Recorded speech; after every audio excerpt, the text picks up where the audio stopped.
오야! 어디까지 돌아가죠? 자, 안녕하세요. 짤막 영상 박경인입니다. 자, 짤막 영상 시작하기에 앞서서 요즘 이 MZ세대들과 SNS에서 유행한다는 재미로 보는 MBTI별 재테크 유형 알아봤는데요. 이렇게 요즘 MZ세대는요, 재테크에도 관심이 매우 높은데요. 주식이나 가상 자산 투자 외에도 한정판 운동화 등 한정판 상품을 사들인 뒤에 차익을 붙여서 되파는 형식의 리셀테크, 앱에서 퀴즈를 풀거나 설문조사에 참여해서 포인트를 쌓는 방식의 앱테크 등 새로운 재테크 방법들이 MZ세대들 사이에서 각광을 받고 있다고 해요.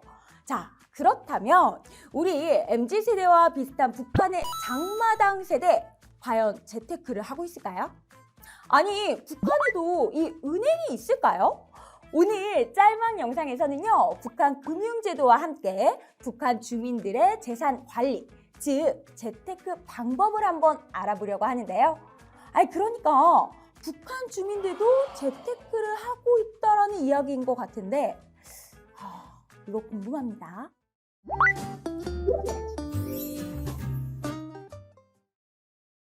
우리가 가장 쉽게 시작할 수 있는 재테크 방법, 바로 이 은행에 저축을 하는 것이 아닐까 하는데요. 자, 과연 북한에도 은행이 있을까요? 북한에도 은행이 있습니다. 자, 북한에도 조선중앙은행을 비롯해서 조선광선은행, 고려상업은행, 화려은행, 동북아시아은행, 황금의 삼각주은행 등등등 여러 은행들이 있다고 하는데요. 또 2006년에 상업은행법이 만들어지고 김정은 집권 이후인 2015년에는요. 중앙은행법과 상업은행법이 모두 개정이 되면서 각 지방에도 상업은행이 본격적으로 설립이 된 것으로 알려지기 시작을 했는데요. 한 북한 전문가에 따르면 현재는 평양에만 30-40개의 상업은행이 운영되고 있는 것으로 보인다고 합니다. 자, 그러니까 최근 북한에서도 우리 시중은행들처럼 일반 북한 주민들이 이용할 수 있는 다양한 상업은행들이 생겨나고 있는 것으로 보인다라는 얘긴데요. 앞서 말씀드렸듯이 이 상업은행 제도가 도입되기 이전에도 북한의 다양한 은행들이 있었지만 일반 북한 주민들이 이용할 수 있었던 은행은요, 조선중앙은행 단 하나뿐이었다고 해요. 자, 나머지 은행들은 북한 주민들을 위한 것이 아니라 노동당과 내각 등 권력기관들의 경제적 목적을 위해서 세워진 특수은행으로, 말하자면 북한 주민들은 우리나라 중앙은행인 한국은행 같은 곳에 가서 저금도 하고 송금도 하고 그랬던 것이었던 거죠. 자, 그랬던 북한에서 중앙은행과 상업은행의 기능이 분리되기 시작한 건 장마당을 통해서 큰돈을 번 주민들이 생겨나면서 이들의 잉여 자금을 은행으로 끌어들여서 개발 자본으로 활용하려는 북한 당국의 의도가 담긴 것으로 보입니다.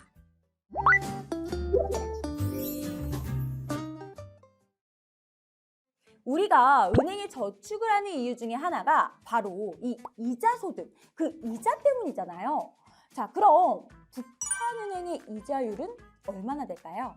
이거 궁금한데요? 자, 역시 한 북한 전문가에 따르면 북한 상업은행의 정기 예금 이자율은 1년 만기 상품이 되게 높다. 연 5%, 2년 만기는 6%, 3년 만기는요 6.5%에 달한다고 해요. 5년 만기 상품의 경우에 무려 연 7.5%의 이자율을 받을 수 있다고 합니다. 이 정도면 진짜 괜찮은 거 아니에요? 와, 진짜. 하지만 북한 주민들의 저축률은 예나 지금이나 상당히 낮다고 하네요. 그 때문에 과거 조선중앙은행에는 아주 특별한 저축 상품도 있었다고 합니다. 바로 추첨제 저금. 보통 은행에 상품을 가입하게 되면은 가입할 때부터 만기 시 몇 %의 이자를 지급한다. 딱 이렇게 정해져 있잖아요. 그런데 이 추첨제 저금은 이름하여 추첨을 통해서 이자를 최대 100%까지 받을 수 있는 상품이에요. 잠깐만. 100%요? 그러면은 이자가 100%? 이거 완전 로또 아니에요? 잠깐만. 이게 로또와도 비슷한 점이 있는 게 추첨을 통해서 1등에게는 원금의 100%, 와 진짜요? 2등은 50%, 3등은 10%의 이자로 지급을 하고요. 3등만 해도 되게 좋은 거네. 연말이면 조선중앙은행이 발표하는 추첨제 저금의 당첨 결과가 북한 주요 언론에 공개가 되고 북한 주민들의 큰 관심거리가 되기도 했다고 하니까 로또 통장이 맞는 것 같기도 합니다.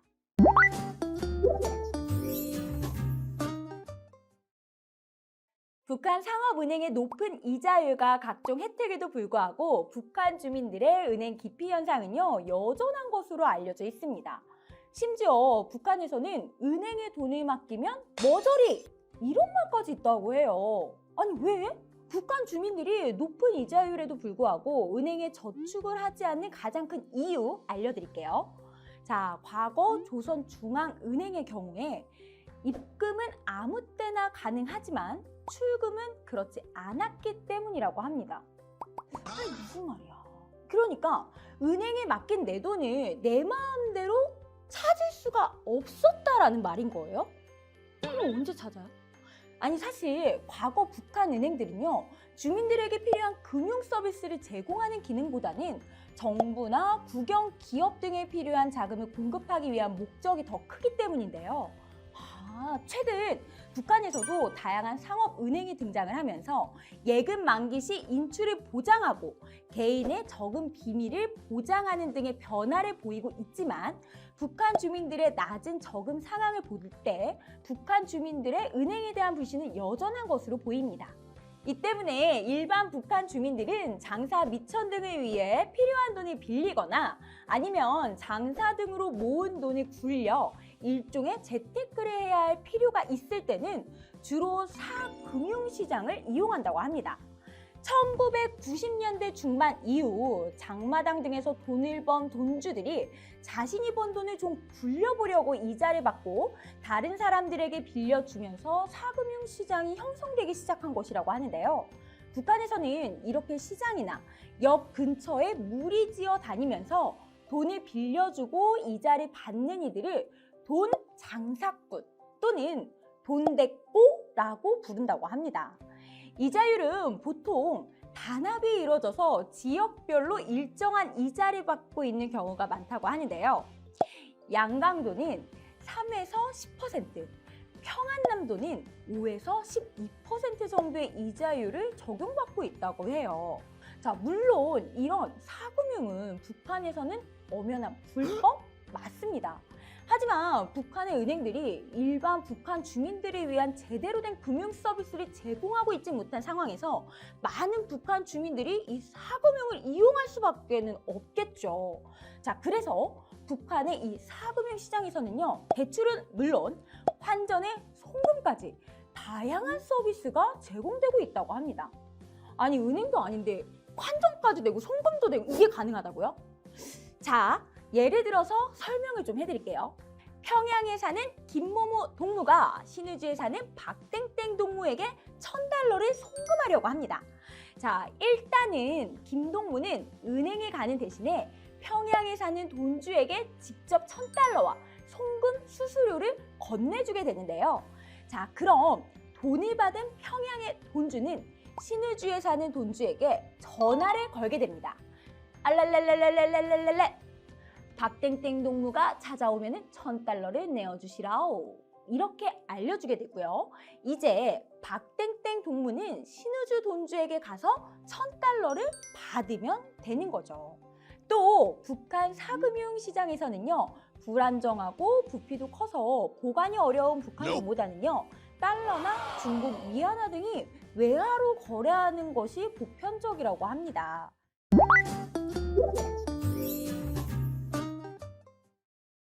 그렇다면 북한에서도 부동산이 핫한 재테크 수단일까요?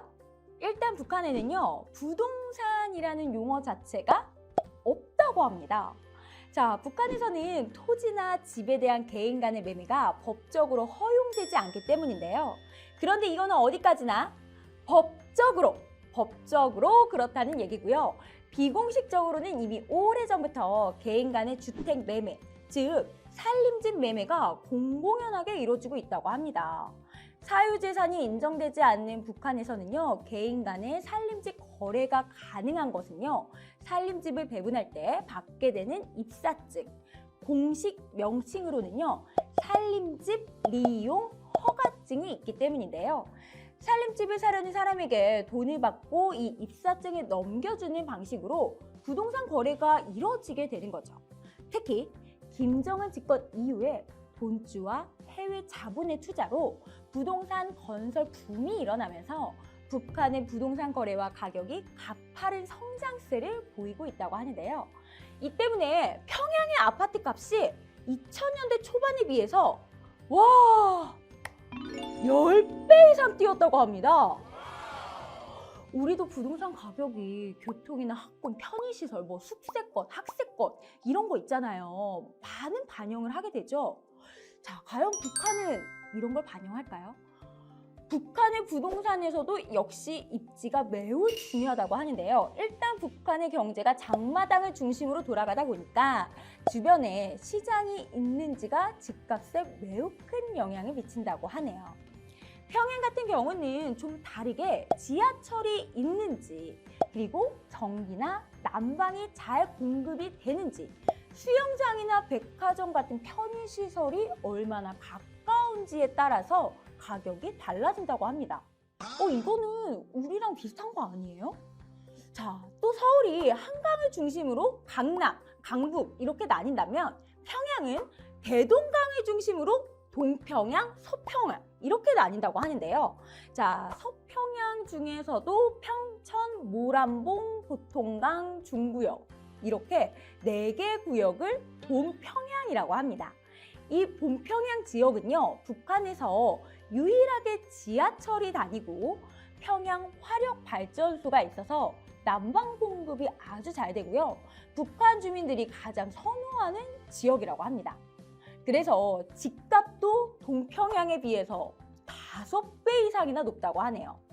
그런가 하면 요즘은 전망도 중요하게 생각해서 본평양에 있는 사방이 다 유리로 둘러싸인 일명 유리 아파트가 북한 주민들이 가장 선망하는 집으로 떠오르고 있다고 합니다. 또 우리 한강뷰처럼 대동강뷰 아파트의 인기가 높아서요. 본평양의 일반적인 아파트가 평균 10만 달러, 우리 돈으로 치면은 약 1억 2천만 원 정도고요. 대동강뷰 아파트는 20만 달러니까 우리 돈으로 2배, 약 2억 4천만 원 정도의 거래가 된다고 합니다.